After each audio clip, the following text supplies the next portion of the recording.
Salut! Vous en avez peut-être entendu parler, un célèbre youtubeur français, Léo Grasset, alias Dirty Biology, a récemment été accusé de viol, de violences sexuelles et de violences psychologiques par 8 femmes. De graves accusations étayées par une solide enquête du média d'investigation Mediapart. Sur les réseaux sociaux, ces accusations ont parfois été accompagnées de remises en cause de la parole des victimes présumées au nom de la présomption d'innocence à laquelle aurait droit Léo Grasset. Mais de quoi parle-t-on lorsque l'on évoque la présomption d'innocence? Léo Grasset y a-t-il droit?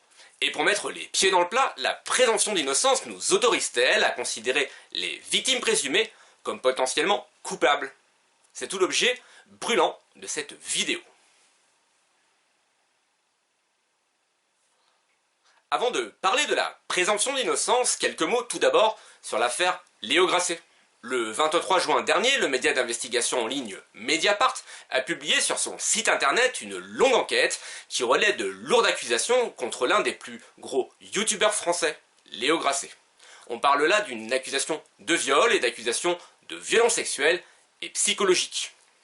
Léo Grasset est un youtubeur âgé d'une trentaine d'années et il est le fondateur de la chaîne YouTube Dirty Biology, une chaîne de vulgarisation scientifique qui comptabilisait plus de 1,3 million d'abonnés au moment de la publication de l'enquête de Mediapart.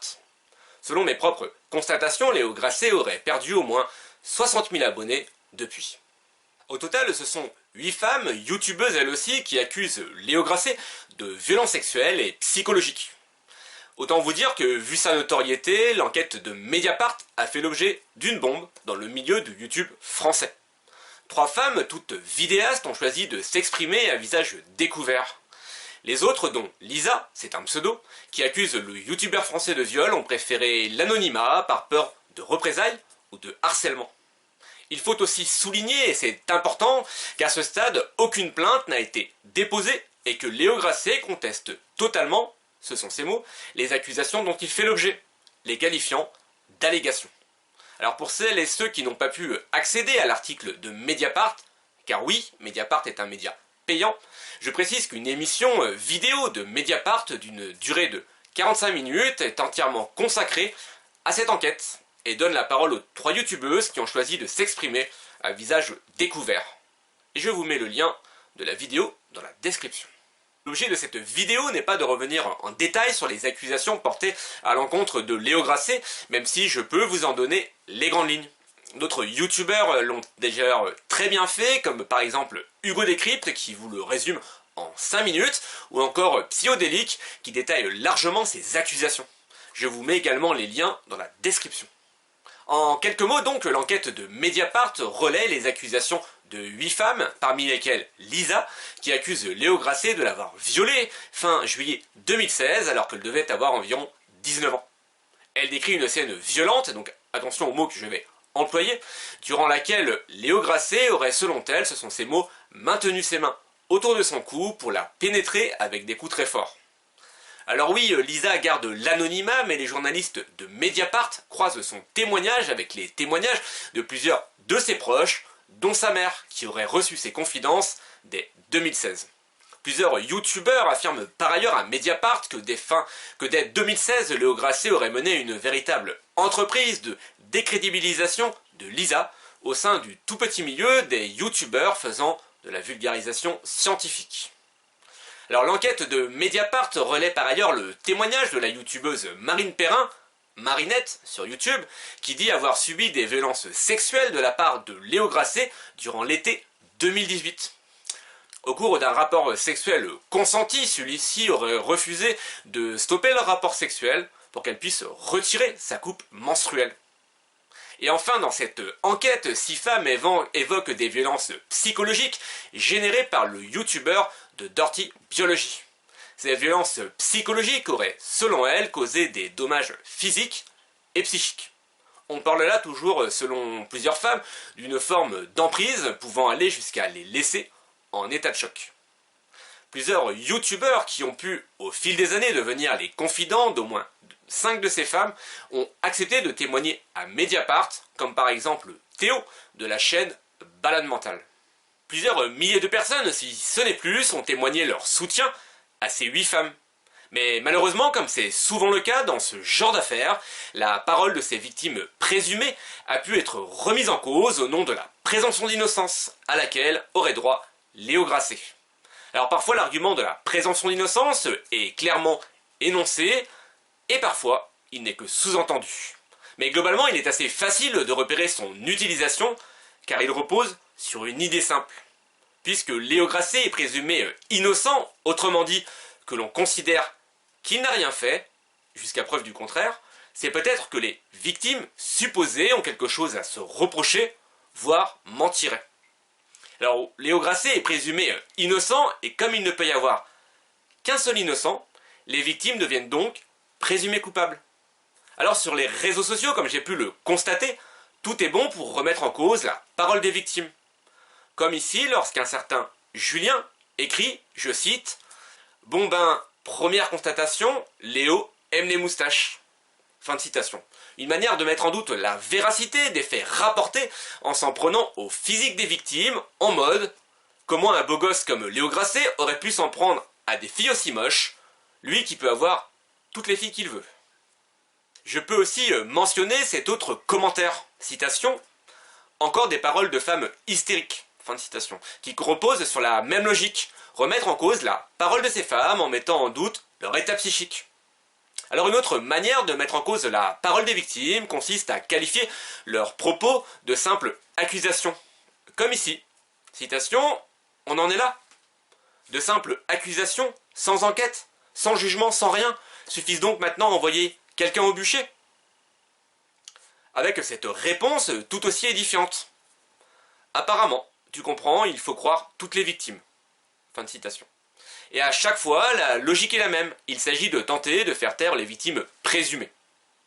Et pourtant, comme nous allons le voir, la présomption d'innocence ne s'applique pas qu'à l'accusé, mais aussi aux personnes présumées victimes. Mais tout d'abord, il est bon de rappeler qu'à ce stade, Léo Grasset ne bénéficie pas de la présomption d'innocence. La présomption d'innocence ne s'applique en effet que lorsqu'il y a une enquête judiciaire en cours, ce qui n'est pas le cas ici, au moment où j'enregistre cette vidéo.